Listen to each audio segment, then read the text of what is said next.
Nos vídeos anteriores, nós abordamos os problemas transientes, mas limitados a situações unidimensionais. Nós vamos agora generalizar aquelas considerações para incluir o termo bidimensional e, posteriormente, tridimensional, contemplando também a presença do termo fonte. Neste caso, quando a gente usa uma formulação bidimensional, nós assumimos que a espessura perpendicular à direção aqui da tela é unitária. Eu não vou repetir o procedimento que foi feito anteriormente para caso unidimensional, o procedimento é absolutamente semelhante. Eu recomendo que vocês façam aquele procedimento ou então estabeleçam essa equação também através de balanço de energia, que é uma alternativa que nós vimos que gera a mesma equação de discretização, e comparem com os resultados que serão apresentados a seguir. Então aqui nós temos, num caso bidimensional, aparecem mais dois vizinhos. A notação agora aqui é absolutamente equivalente ao que foi usado no livro do professor Patanca. Então, ponto P, W, vizinho à esquerda, leste, vizinho à direita, norte, vizinho ao topo, né, acima, e S, o vizinho ao sul, abaixo.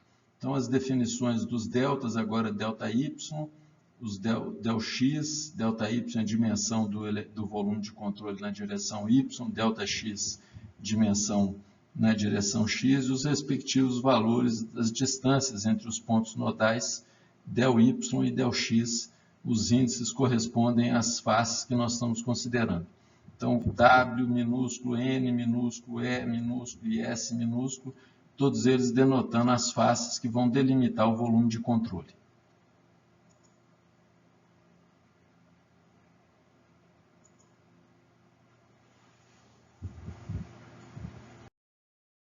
Aqui nós temos a equação de conservação para um sistema bidimensional, discretizada usando o esquema explícito, com as definições dos respectivos coeficientes, a E, a W, a N e a S, o valor de AP0, o B do termo fonte e o termo AP, que é igual a AP0. Vocês observam que aqui, mais uma vez, nós temos que satisfazer o critério desse termo que fica entre colchetes ser maior do que zero, para garantir que o método seja estável. O grande ponto a favor do método explícito é a simplicidade na solução das equações, uma vez que o valor da temperatura no ponto P no instante T mais ΔT é calculado em função de temperaturas no instante T que são conhecidas.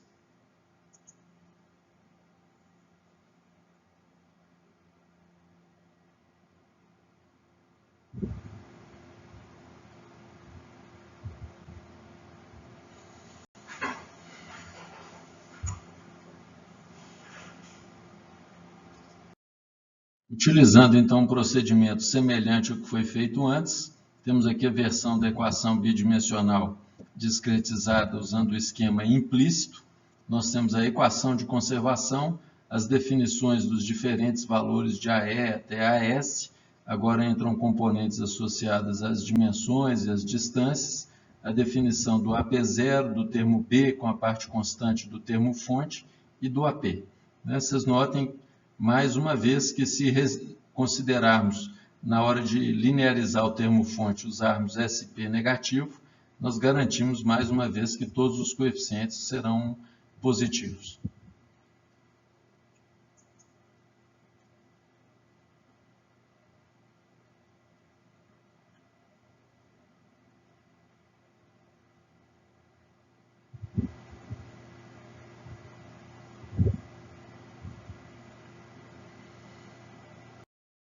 Fazendo agora o desenvolvimento para um caso tridimensional, a equação de conservação é apresentada aqui, parcela de acúmulo, as três relativas à transferência por condução ao longo das três direções ortogonais, mais o termo fonte.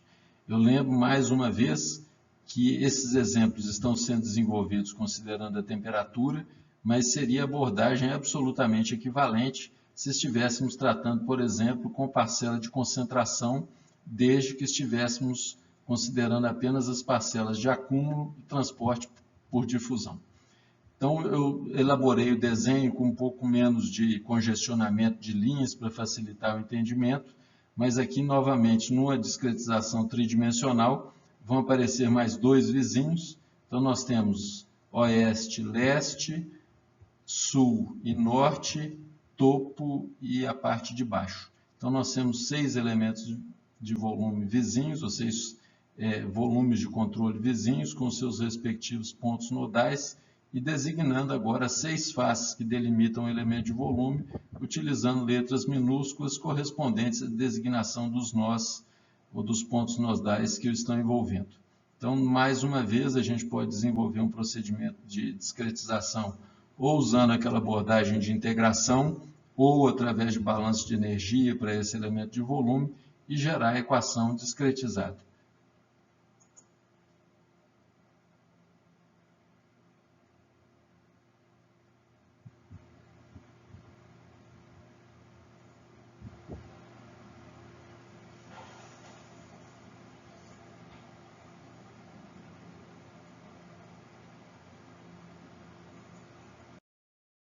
Aqui é o resultado da discretização de um domínio de transferência de calor em 3 direções, nas 3 dimensões, x, y e z.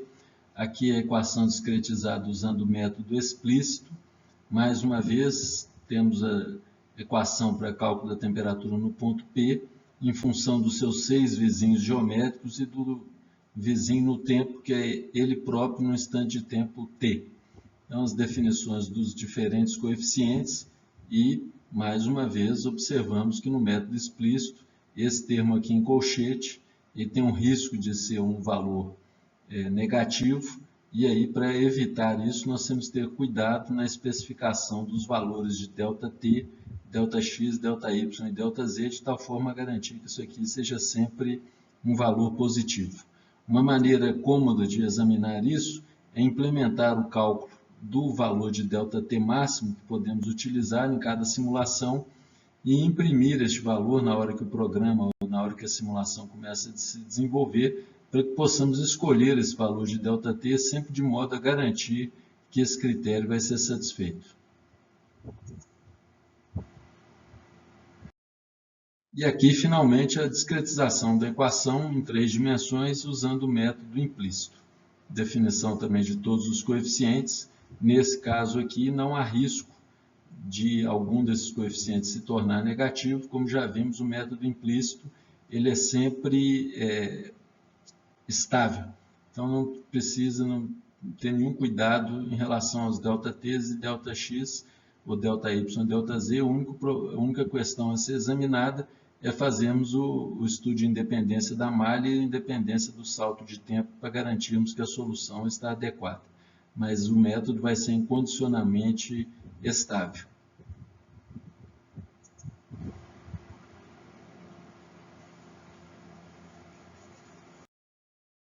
A título de exemplo, está sendo apresentada aqui uma discretização agora de um problema de transferência de calor em 2 direções, mas em geometria cilíndrica. Nesse caso, fica bem mais cômodo trabalharmos com coordenadas cilíndricas. Aqui está sendo considerada uma situação de transferência de calor ao longo da direção radial e direção angular. Então, a equação de conservação, nesse caso, é expressa através desse termo. Poderia ter um terceiro termo, que trabalharia igual ao que foi feito em coordenadas cartesianas anteriormente. Aqui a notação semelhante à do caso anterior, só que agora nós temos ΔR e Δθ, mas podemos discretizar a equação seguindo ou um balanço de energia ou fazendo a integração da equação como foi apresentada anteriormente.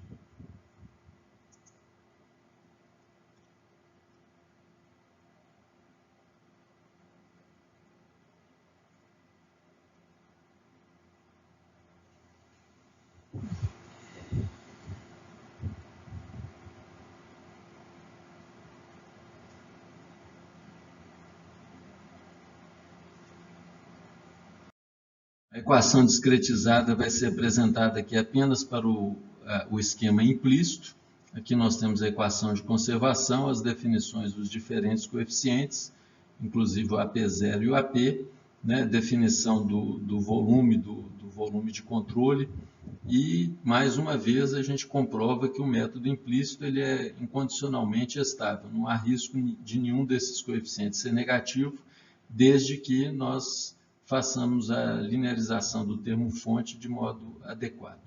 Vocês observem que todas as vezes que estivermos lidando com o método implícito, nós vamos ter que calcular as temperaturas do ponto P, por exemplo, usando as temperaturas nos vizinhos no instante de tempo T mais ΔT, que não é conhecido.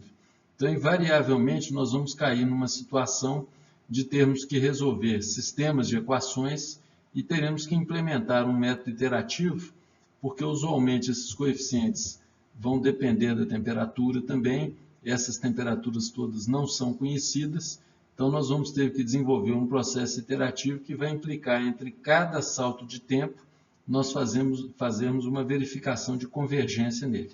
Então nós vamos ver algumas técnicas de proceder a essa solução e posteriormente examinar alguns artifícios que são utilizados para incrementar ou para facilitar essa convergência quando estamos utilizando o método implícito. Esse problema não ocorre quando utilizamos o método explícito.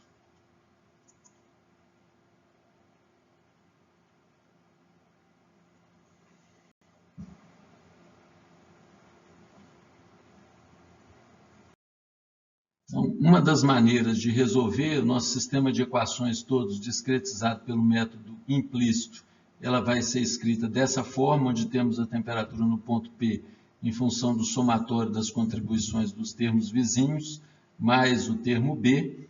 Se utilizarmos o método Gauss-Seidel, ponto a ponto, nós vamos explicitar a temperatura Tp nessa equação, reescrever a equação nessa formatação, onde os valores T asterisco seriam os valores das temperaturas na iteração anterior. Então, lembro que aqui nós estamos falando de dois processos. Um que é dentro de cada salto de tempo fazermos um processo iterativo. E ao longo do tempo fazermos atualizações das temperaturas para permitirmos irmos alterando as temperaturas à medida que o tempo passa. Então, esse T asterisco aqui está se referindo às temperaturas e as interações ou os valores delas ao longo das interações dentro de um salto de tempo. Então, mais uma vez, nós temos que especificar um critério de convergência a ser satisfeito dentro de um salto de tempo específico para podermos migrar para um instante de tempo posterior. Quando resolvemos problemas unidimensionais, nós constatamos que uma alternativa bastante interessante para a solução do sistema de equações é o da matriz tridiagonal. Infelizmente, ele foi desenvolvido para a resolução de um problema unidimensional. Quando é bi e tridimensional, nós temos que fazer uma adaptação para permitir ainda a utilização do TDMA, e o interesse em fazer isso é porque ele é um algoritmo bem mais interessante, que converge bem mais rapidamente que o Gauss-Seidel. Então, uma forma de fazer isso é implementar o que se chama de TDMA linha-linha. Como é que isso é implementado? A gente continua resolvendo um problema ao longo de uma linha, que vai ser um valor unidimensional, e as temperaturas dos vizinhos que estão na linha anterior ou na linha que está à frente ao longo do sentido da varredura, eles vão ser assumidos como valores conhecidos. Esse daqui já foi atualizado na iteração, porque a varredura, por exemplo, se ela está ocorrendo da esquerda para a direita, ela já passou por aqui, então nós já atualizamos o valor nessa iteração dentro do salto de tempo, e o da linha que está à frente aqui com os pontos alaranjados, ela ainda não foi atualizada, então nós utilizamos os valores da iteração anterior. Os valores, então, correspondentes a esses vizinhos em termos das linhas, são incorporados no termo B, e aí nós podemos resolver para essa linha utilizando o algoritmo TDMA. E aí o que se faz é fazer uma varredura sucessiva, arbitrando uma determinada direção de varredura, um determinado sentido também. Nós podemos também fazer a varredura de baixo para cima, da direita para a esquerda para a direita, isso aí é o nosso critério, né? E isso pode ter interferência, costuma ter interferência também na velocidade de convergência. Mas a gente pode continuar usando o TDMA linha-linha, mesmo ele tendo se desenvolvido para uma situação unidimensional, para casos bi e tridimensionais também. Eu só não desenhei o tridimensional porque o desenho seria mais elaborado e, no meu ponto de vista, dificultaria um pouco o entendimento. Mas nós podemos pensar também numa varredura linear em 3 dimensões.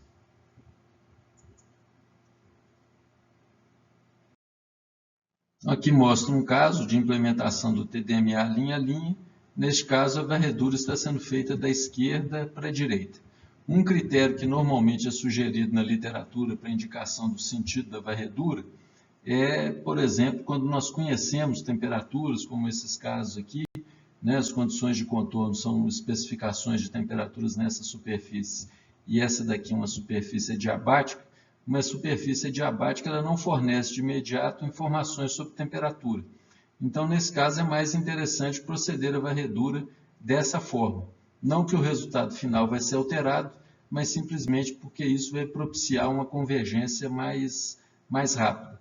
Então, a gente vai fazer varreduras sucessivas, varrendo esse domínio da direção da esquerda para a direita. Uma outra possibilidade de varredura é o TDMA linha a linha ADI, que vem de uma sigla em inglês, de implícito com alternância das direções. Aí, nesse caso, a gente faz a varredura em direções e sentidos alternados, no caso bidimensional, mostrado aqui pelas setas, e teríamos ainda a possibilidade de aplicar isso numa situação tridimensional. Aí a varredura seria feita sucessivamente ao longo das direções x, y e z, e uma hora crescendo ao longo de x ou decrescendo, outra hora y aumentando ou diminuindo, é a mesma coisa para a direção z.